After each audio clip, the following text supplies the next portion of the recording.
China ने चूना लगाया। चीन ने लगाया चूना श्रीलंका को, और जो श्रीलंका का बेड़ा गर्क हो रखा है, उस बेड़ा गर्क में चीन का बहुत बड़ा हाथ है। लेकिन दुनिया को एक बात पता लग गई, फ्रांस को तो पहले से पता थी, दुनिया को ये बात पता लग गई कि अगर भारत के साथ बिजनेस करना है तो आपको मेक इन इंडिया करना पड़ेगा। किसने हासिल कर लिया आप बताइए ना? अमेरिका ने हासिल कर लिया पाकिस्तान से बात करके, चीन ने हासिल कर लिया। चीन के तो पैसे खा गए ये लोग। बातचीत करनी चाहिए, वो भी पार्लियामेंट डिसाइड करेगी, वो भी प्रधानमंत्री डिसाइड करेंगे। ठीक है, लिटरेरी फेस्टिवल में तो जय हिंद दोस्तों, मैं हूं मेजर गौरवारी और आप देख रहे हैं द चाणक्य डायलॉग्स। इस वीडियो को लाइक करिए, हमारे चैनल को सब्सक्राइब करिए, बेल आइकन दबाना बिल्कुल मत भूलिएगा। और दोस्तों, खास तौर से मैं बार बार यही आपसे गुजारिश करूंगा, खास तौर से वो दोस्त जो हमारा वीडियो देखते तो हैं लेकिन सब्सक्राइब नहीं करते। दोस्त, आप सब्सक्राइब नहीं करेंगे तो हौसला कैसे बढ़ेगा, और हौसला नहीं बढ़ेगा तो अच्छे अच्छे वीडियो कैसे बनेंगे? तो थोड़ी हमारी मदद करिए इसमें और चैनल को सब्सक्राइब करिए। अच्छा, बात यह है कि चाइना ने बोला कि श्रीलंका जो आईएमएफ बेल आउट है पैकेज, पहले भारत ने सपोर्ट करा, फिर चाइना ने बोला साहब कि हम भी श्रीलंका को सपोर्ट करते हैं। अब ये देखिए, दोनों मुल्कों के बीच में, भारत और चाइना के बीच में श्रीलंका को लेके एक झगड़ा है, ये बात तय है। और ये झगड़ा ही है, झगड़ा ही है। मतलब इसको हम ये नहीं कह सकते कि डिफरेंस ऑफ ओपिनियन नहीं है, झगड़ा है, वर्चस्व की लड़ाई है। और ये बात हमें साफ सीधी कहनी भी चाहिए, ये वर्चस्व की लड़ाई है। तो वर्चस्व की लड़ाई श्रीलंका में, जैसे आपको पता है, हनुमान का पोर्ट बनाया था चाइना ने, और फिर चाइना ने चूना लगा दिया। चीन ने लगाया चूना श्रीलंका को, और जो श्रीलंका का बेड़ा गर्क हो रखा है, उस बेड़ा गर्क में चीन का बहुत बड़ा हाथ है। लेकिन चीन ने क्या करा कि श्रीलंकन जो लोग हैं उनका फायदा नहीं करा, चीन ने कुछ जो उनके भ्रष्ट पॉलिटिशियंस थे उनका फायदा करा। और चीन ने उनका फायदा करके उन भ्रष्ट पॉलिटिशियंस का चाइना ने क्या करा कि देन चाइना सेड कि इनको इतने लोन में लगा दो, इतने ज्यादा लोन में लगा दो कि ये लोग पागल हो जाएंगे, ये इतने परेशान हो जाएं श्रीलंका वाले कि ये कुछ ना कर पाए। और उनका, जैसे आपने वो इमेजेस देखी कि पूरा उनकी इकोनॉमी कोलैप्स हो गई थी, और लोग लंबी लंबी कतारों में आ गए थे वापस, पेट्रोल पंप्स के सामने अनाज की कमी हो गई थी, और ये सब वीडियोस आपने देखे हैं। तो अब चीन भी कह रहा है कि हम भी सपोर्ट करते हैं आईएमएफ की डील जो श्रीलंका को मिलेगी। तो इसका मतलब चीन वापस चाह रहा है कि श्रीलंका में कुछ ना कुछ अपना दबाव डाले। तो दोस्तों, ये एक बड़ी खबर है। आपको ये भी पता होगा कि भारत ने श्रीलंका को करीब $4 अरब का सपोर्ट दिया था, राइट? अच्छा, हाल ही में एक डीजीपीज कॉन्फ्रेंस हुई, मेरे सामने नोट्स पड़े हैं, डीजीपी कॉन्फ्रेंस हुई जिसमें कि बिल्कुल जो आईपीएस ऑफिसर्स हैं, जो डीजीपीज हैं, वो उसमें सारे के सारे डीजीपीज आए और कुछ और अधिकारी भी आए। तकरीबन 350 top police officers of the country, जो 350 हर एक स्टेट के और सेंटर के भी जो टॉप पुलिस ऑफिसर्स हैं वो आए वहां पे। वहां पे होम मिनिस्टर थे, वहां पे जो एनएसए थे हमारे वो थे, वहां पे प्रधानमंत्री थे, और पूरे दिन की कॉन्फ्रेंस हुई और वहां पे कई सारी चीजें डिस्कस हुई। ये हाल ही में हुई थी 2-3 दिन पहले। तो ये जो मेन चीज एक डिस्कस ये हुई है कि इंडियन ओशन रीजन में इंडिया का इन्फ्लुएंस कम करने की कोशिश चाइना कर रहा है, और चाइना इसके अलग अलग रास्ते निकाल रहा है। चाइना जो है, मतलब अलग अलग रास्ते इख्तियार कर रहा है, और इसको कैसे काउंटर करा जाए। तो जब आप बात करते हैं चाइना को काउंटर करने की, एक तो फौज का तरीका है, वो तो ट्रेडिशनल तरीका है एक फौज का, कि जी उन्होंने फौज लगाई, आपने फौज लगाई, लेकिन इससे आप चीन को काउंटर नहीं कर सकते। वो तो चीन अगर अंदर घुसने की कोशिश करे तो आपने चीन की कुटाई कर दी, that is separate case, right? लेकिन इंडियन ओशन रीजन जो, और हम अगर नीचे समुद्र की तरफ चले जाएं, उसमें आप कैसे वो करते हैं? दोस्तों, मैं आपको एक चीज यहाँ पे समझाना चाहता हूँ। अगर आप भारत का मैप देखेंगे ना, तो आपको भारत के मैप में दिखेगा कि जैसे अगर आप देखते हैं पूरा इंडिया का मैप, तो आप देखेंगे कि हमारी जो पहली लड़ाई हुई थी 47-48 की, ये लड़ाई किधर हुई थी? ये लड़ाई कश्मीर में हुई थी। जाहिर सी बात है, ये लड़ाई कश्मीर में हुई थी क्योंकि पाकिस्तानी जो आर्मी थी और पाकिस्तानी कबायली थे, जिसमें वो जो क्रिकेटर है शाहिद अफरीदी, उसका दादा भी आया था रेप करने और लूटने के लिए। तो शाहिद अफरीदी को बड़ा फक्र है अपने दादा पे कि मेरे दादा ने बड़े, मतलब तीर मारे हैं कश्मीर में, जबकि वो काम वो करने आया था। एनीवे, तो ये जो बंदा है ना, ही हिज दादा came along with a lot of people, उसमें पाकिस्तानी फौज भी आई, उन्होंने बहुत कत्लो गारत करी वहां पे, लोगों को मारा, जो भी है। तो ये लड़ाई कहां पे हुई थी? कश्मीर में। अच्छा, दूसरी लड़ाई कहां पे हुई थी? 1962 की। 1962 की भी लड़ाई आपके लद्दाख में भी हुई थी, आपके अरुणाचल में भी हुई थी। बेसिकली आप नॉर्थ में देख लें और ईस्ट में देख लें, उधर आपकी 1962 की चीन के साथ लड़ाई हुई थी। 1967 की जो चाइना के साथ स्कर्मिश हुई थी, वो कहां पे हुई थी? वो जी नाथुला में हुई थी। ठीक है, ये देख लीजिए आप, नाथुला। फिर आपकी जो 1965 की लड़ाई हुई थी, वो जम्मू से शुरू हुई थी, पंजाब, राजस्थान, इन एरियाज में हुई थी, right? Generally north west west इस सेक्टर में 1965 की ज्यादातर लड़ाई यहाँ पे हुई। और अखनूर, अगर आप अखनूर बेसिकली जम्मू में है और इस एरिया में 1965 की हुई, राइट। अब हम आ जाएंगे 67 का मैं आपको बता ही चुका हूँ, नौतुला का। फिर हम आ जाएंगे 71 की लड़ाई ऑल थ्रू आउट आपकी वेस्ट में हुई, नॉर्थ में हुई, ईस्ट में हुई। इसेंशियली लड़ाई ईस्ट पाकिस्तान बांग्लादेश की थी, लेकिन वो नॉर्थ में भी गई, वो कश्मीर में भी लड़ी गई, वो वेस्ट में राजस्थान और इधर उधर ये सब जगह लड़ी गई। 1999 कारगिल की लड़ाई, ये कहां पे लड़ी गई? कारगिल की लड़ाई जाहिर सी बात है कारगिल में लड़ी गई। वो कहां पे? लद्दाख में, वो तो नॉर्थ में। डन। अब 26/11 कहां हुआ? बंबई में। अटैक्स कहां हुए? दिल्ली में। 1993 बॉम्ब ब्लास्ट कहां हुए? मुंबई में। अक्षरधाम अटैक्स और जितने भी आप चीजें देख लें, आप देखेंगे ये वेस्ट में, नॉर्थ में, ईस्ट में हुई। साउथ में कभी कुछ नहीं हुआ। और हमारी नजर साउथ से हट गई। असली जो गेम हो रहा है वो समुद्रों में हो रहा है। और हर समय हमारा जो दिमाग है ऊपर लगाया गया हिमालय की तरफ, कि यहाँ पे चाइना अटैक कर देगा, पाकिस्तान ने अटैक कर दिया, कि हम लोग अपना 60-70% बजट वहीं पे।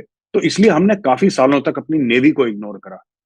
और अगर आप एक स्ट्रेटेजिक पावर चाहते हैं, एक सामरिक शक्ति बनना चाहते हैं, तो आप अपनी नेवी को इग्नोर नहीं कर सकते। भारत ने अनफॉर्चुनेटली अपनी नेवी को कई दशकों तक, कई दहाइयों तक इग्नोर करा।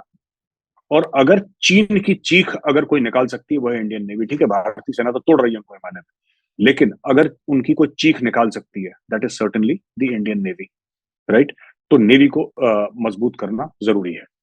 इसके अलावा जो हमारे और पॉइंट्स हैं, जो एप्पल है, आईफोन, दिसंबर के महीने यानी पिछले महीने में $1 अरब का एक्सपोर्ट आईफोन का भारत ने करा, सिर्फ दिसंबर के महीने में।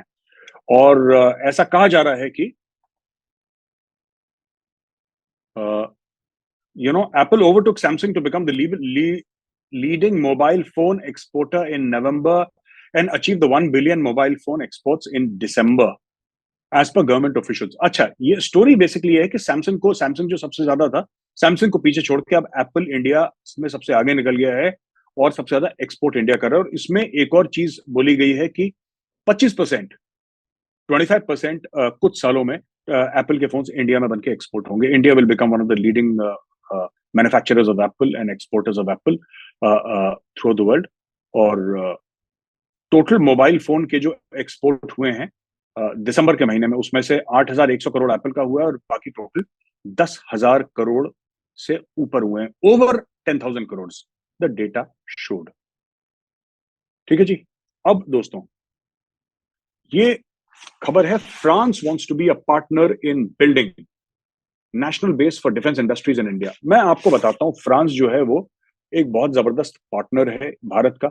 और राफेल जाहिर सी बात है फ्रांस का एयरक्राफ्ट है जो इंडिया ने फ्रांस से खरीदा है। अब ये कह रहा है कि French ambassador Emmanuel Lenin has said his country wants to be a partner in the process of building a national industrial base for defense industries in India. Talking to reporters on Saturday on board French aircraft carrier Charles de Gaulle, which took part in the Indo-French naval exercise Varuna of the Goa coast, Lenin said the two countries can co-produce a lot of equipment for the defense and space sectors. मैं आपको बताता हूँ इसमें basically क्या है, जो आत्मनिर्भर है ना, अब दुनिया को एक बात पता लग गई, फ्रांस को तो पहले से पता थी, दुनिया को ये बात पता लग गई कि अगर भारत के साथ बिजनेस करना है तो आपको मेक इन इंडिया करना पड़ेगा। और वही चीज फ्रांस अभी भारत को बोल रहा है कि बॉस, आपके साथ हम मेक इन इंडिया करेंगे। हम सिर्फ आपको टेक्नोलॉजी नहीं देंगे, हम सिर्फ आपको तकनीक नहीं देंगे, हम भारत में बनाएंगे वो चीज आपके साथ, और फिर मिलके दोनों भाई यहां से बाहर एक्सपोर्ट करेंगे। एप्पल का ये हो रहा ना, एप्पल इंडिया में बन रहा है, बाहर एक्सपोर्ट। पिछली मैंने न्यूज आपको यही सुनाई थी, 1 अरब से ज्यादा। वही चीज फ्रांस कह रहा है डिफेंस सेक्टर में। अच्छा, इंडिया की जो डिफेंस मैन्युफैक्चरिंग है ना, वो नेसेंट स्टेज पे। थोड़ा सा आपको समझने की जरूरत है, अगर मैं इतिहास में आपको ले जाऊं, कि जो ईस्ट इंडिया कंपनी थी, आपको पता है 1857 के बाद ईस्ट इंडिया कंपनी को हटा दिया गया और फिर वहां पे जो किंग या क्वीन वटेवर, उनका राज शुरू हो गया 1857 के बाद। 1857 की जो पहली क्रांति का जो युद्ध लड़ा था, फर्स्ट वॉर ऑफ इंडिपेंडेंस जिसको कहते हैं, स्वतंत्रता का पहला संग्राम जो हुआ था, उसके पहले क्या करा कि ऑर्डिनेंस फैक्ट्री बनाई गई थी। ईशापुर है ये कलकत्ता के पास, वहां पे। और पूरे इंडिया में कुछ कुछ जगह इन्होंने अपनी ऑर्डिनेंस फैक्ट्रीज बनाई थी, ये ईस्ट इंडिया कंपनी ने। ठीक है सर। और बाद में भी ये कंपनी, एक बार वो ईस्ट इंडिया कंपनी चली गई, उसके बाद अंग्रेज सरकार ने ये कंपनी चलाई। और फर्स्ट वर्ल्ड वॉर और सेकंड वर्ल्ड वॉर को इन्होंने बहुत ज्यादा सप्लाई करे वेपन्स। तो फर्स्ट वर्ल्ड वॉर और सेकंड वर्ल्ड वॉर में बहुत सारे ऐसे वेपन्स थे जो कि मेड इन इंडिया थे और अच्छी क्वालिटी थे।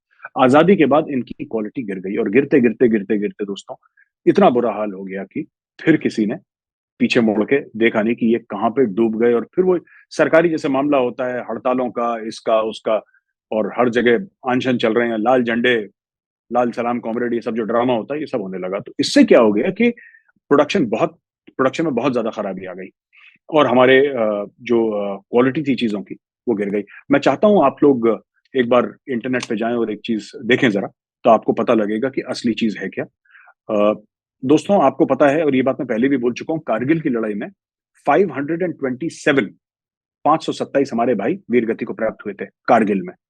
लेकिन ऑपरेशन पराक्रम, जो कि एक लड़ाई नहीं थी, जो कि सिर्फ एक ऑपरेशन था, जब पार्लियामेंट अटैक्स हुए थे, आपको याद होगा, पार्लियामेंट अटैक्स में हमने ऑपरेशन पराक्रम उसके बाद हमने लॉन्च करा था, और पूरी की पूरी फौज बॉर्डर पे चली गई थी। More than 1 million people across army, navy, air force and BSF were, and even ITBP, everybody was, जो जो जहां पे था elements, essentially it was the Indian army, navy and the air force with elements from the BSF, क्योंकि पूरे western border में तो BSF ही है। तो वहां पे पूरे के पूरे वहां पे घुस गए थे और बॉर्डर पे थे, और जंग की सूरत हो गई थी, लेकिन जंग हुई नहीं थी। There was no war, there were no hostilities, कोई मतलब इस तरीके का कुछ नहीं हुआ था।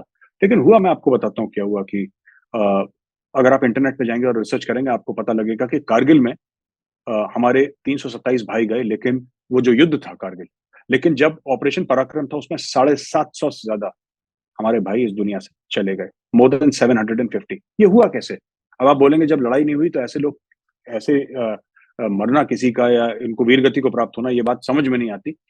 This was because of bad and faulty equipment. हमारा इक्विपमेंट इतना खराब था, इतना ज्यादा खराब था कि मतलब माइनिंग डिमाइनिंग के प्रोसेस में कितनी हमारी जाने गई, एक्सीडेंट्स में कितनी जाने चली गई दोस्तों। ये दिखाता है कि हम लोगों का कितना डिफेंस सेक्टर पीछे छूटा था। फ्रांस आएगा, जाहिर सी बात है, France is among the top manufacturers in the world. तो हम इसराइल के साथ पार्टनरशिप कर रहे हैं, AK-203 की फैक्ट्री है, उसमें हम पार्टनरशिप कर रहे हैं रूस के साथ, और फिर हम फ्रांस के साथ भी पार्टनरशिप करेंगे। तो वर्ल्ड क्लास जो प्रोडक्ट्स हैं वो आपके पास जाहिर सी बातें आएंगे, फिर आप दुनिया को एक्सपोर्ट करेंगे। India will become one of the leading weapons exporters in some time. अभी दिल्ली दूरस्थ, जैसे कहावत है ना कि दिल्ली दूर है, तो अब आप ये ना सोचें कि अभी इंडिया बन ही गया, लेकिन इंडिया बन जाएगा। जिस रास्ते पे इंडिया चल चुका है, इस रास्ते पे हमें 40-50 साल पहले चल देना चाहिए था। We are very late, we are very very late. ठीक है जी। अच्छा, एक बड़ी इंटरेस्टिंग बात है, मिस्टर AS दुल्लत हैं, ये फॉर्मर चीफ हैं RNAW के, रिसर्च एनालिसिस विंग के। इन्होंने एक बात बोली है कि साहब कश्मीर में जो टेररिज्म है और कश्मीर का डिस्प्यूट है, ये सिर्फ बातचीत से ही हल हो सकता है। ये लिटरेचर फेस्टिवल थी जयपुर में, तो यहाँ पे उन्होंने बोला कि 370 मतलब उसको हटाने की कोई जरूरत नहीं थी।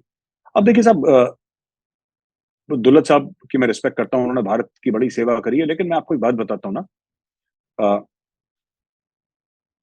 कि यार 370 हटाना ना हटाना तो पार्लियामेंट डिसाइड करेगी, ये तो आप और हम तो नहीं डिसाइड कर सकते। We can not decide, that the Indian parliament will decide. It is the Indian parliament's wish कि इंडियन पार्लियामेंट हटाए या उसको लगाए। ठीक है ना?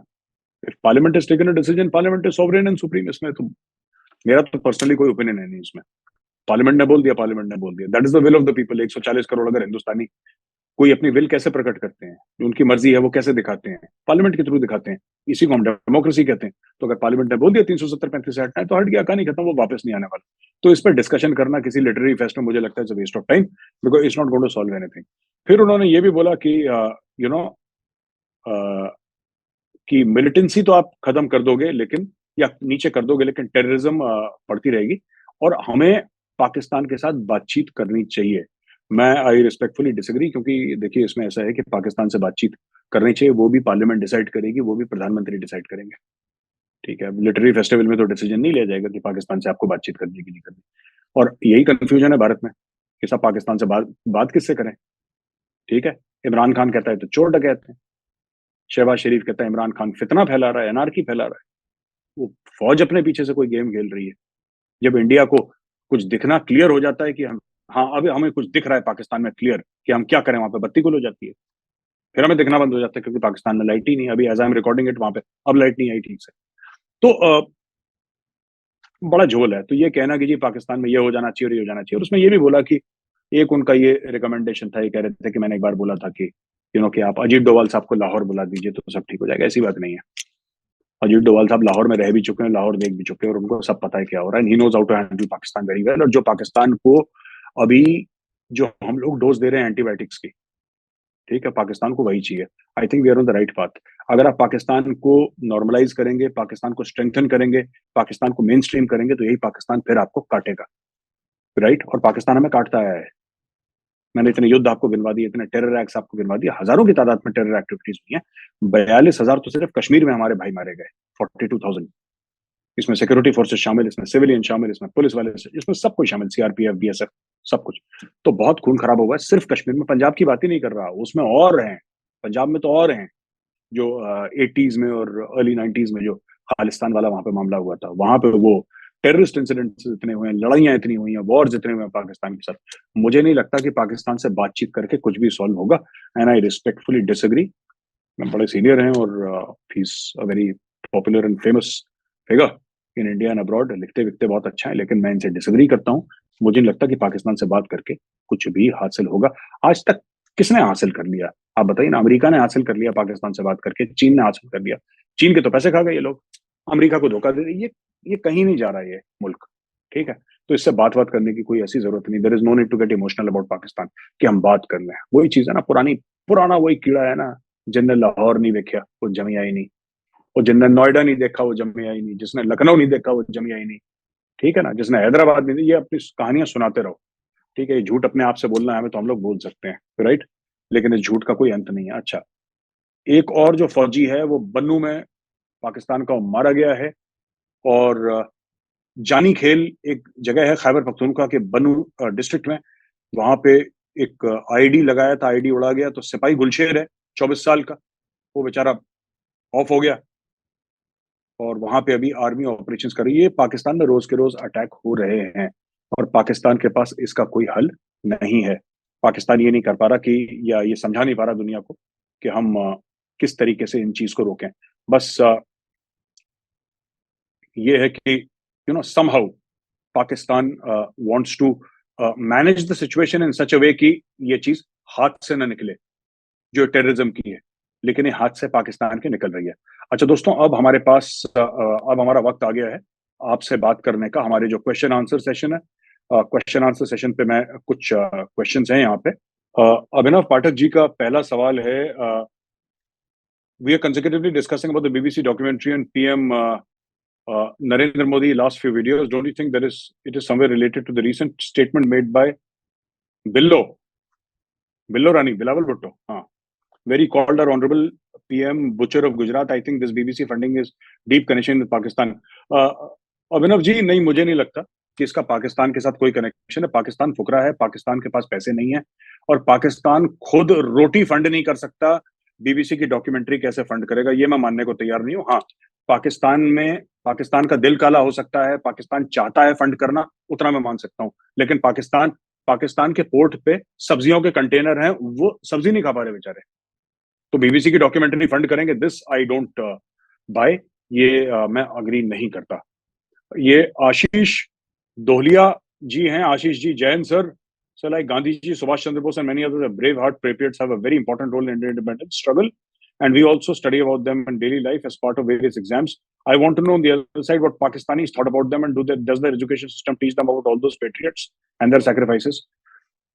आशीष जी, बड़ा इंटरेस्टिंग सवाल है आपका। मैंने तो वो पाकिस्तान की जो टेक्स्ट बुक है, मैंने उसका ट्रांसलेशन करवाया, जो उर्दू वाली थी मुझे समझ में नहीं आती, लेकिन मैंने ट्रांसलेशन करवाया था।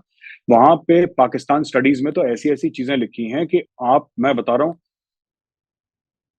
वो लोग किसी दिन पाकिस्तानी जो है कपिल शर्मा के पेट में लात मारेंगे, 100%। आप देख लीजिएगा, ये ऐसी फनी फनी बातें करते हैं कि मतलब आप बोलेंगे यार ये क्या अजीब बंदे हैं।